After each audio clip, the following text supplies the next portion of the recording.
Aditya Agarwal, what's leading to the massive spike in airfare prices? Everyone's having to reassess their holiday budget. I mean, we know that crude is playing spoilsport, but this kind of, spike in prices, what's really causing it? I think in the last 3 months, we have seen pretty much never before seen kind of prices in the Indian aviation industry. Average prices used to be between 4,500 to 5,000. Went up to more than 6,500 in May. It has come down slightly in June. It's come down by about 5 to 10% in June. But the main reason is sort of external factors, right? I think we've seen obviously the oil price spike to more than $120 with all the geopolitical tensions. So that's the single biggest driver why the prices have gone up. And yeah, we are sort of hoping that it's a short-term trend and it starts coming down like we've seen in June already. Aditya, when do you see this normalizing? The pricing pressure, yes, it's come off about 5 to 10%, but when do you see a further rationalization? Are airlines going to be doing anything to mitigate this kind of pricing pressure? So we've already started seeing it come down, right? So in June, we've seen almost a 10% price correction as compared to May, right? So some of this is obviously seasonality. May is also a peak month for summer travel with vacations and holidays. So we've already seen a seasonal correction, and if globally oil prices continue to come down, then we will see that come down very fast, right? Okay, so it's really all about those oil prices. Laura, what are you making of the current pricing environment? Is it having an impact on bookings? Yeah, it's certainly a challenge, and it's all coming at the same time. If we look at oil prices, we're obviously having an impact on airfares.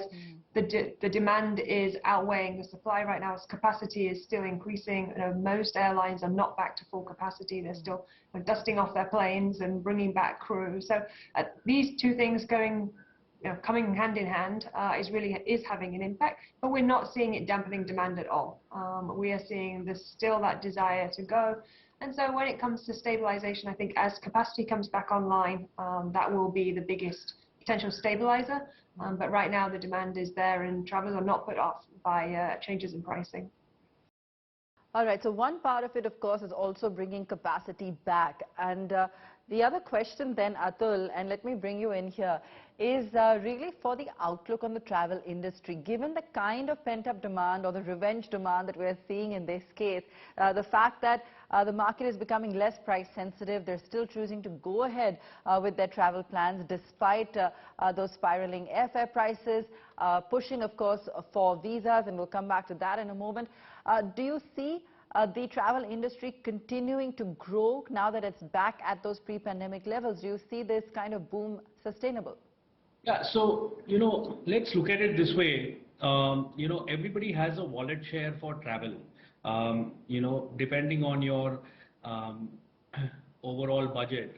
Now, if in the last 2 years you have not spent, then irrespective whether the price hike has been by 10 to 15% or not, you will tend to go and rejuvenate. You will require to take your family out.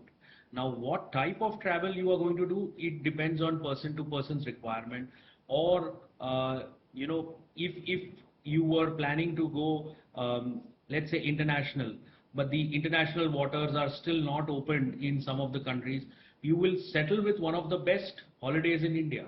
So I think overall, 2022 will be the revenge year for travel and tourism, where you will see a boom irrespective of whatever is happening globally, whether it is the price hikes or the war scenario. People will want to move out.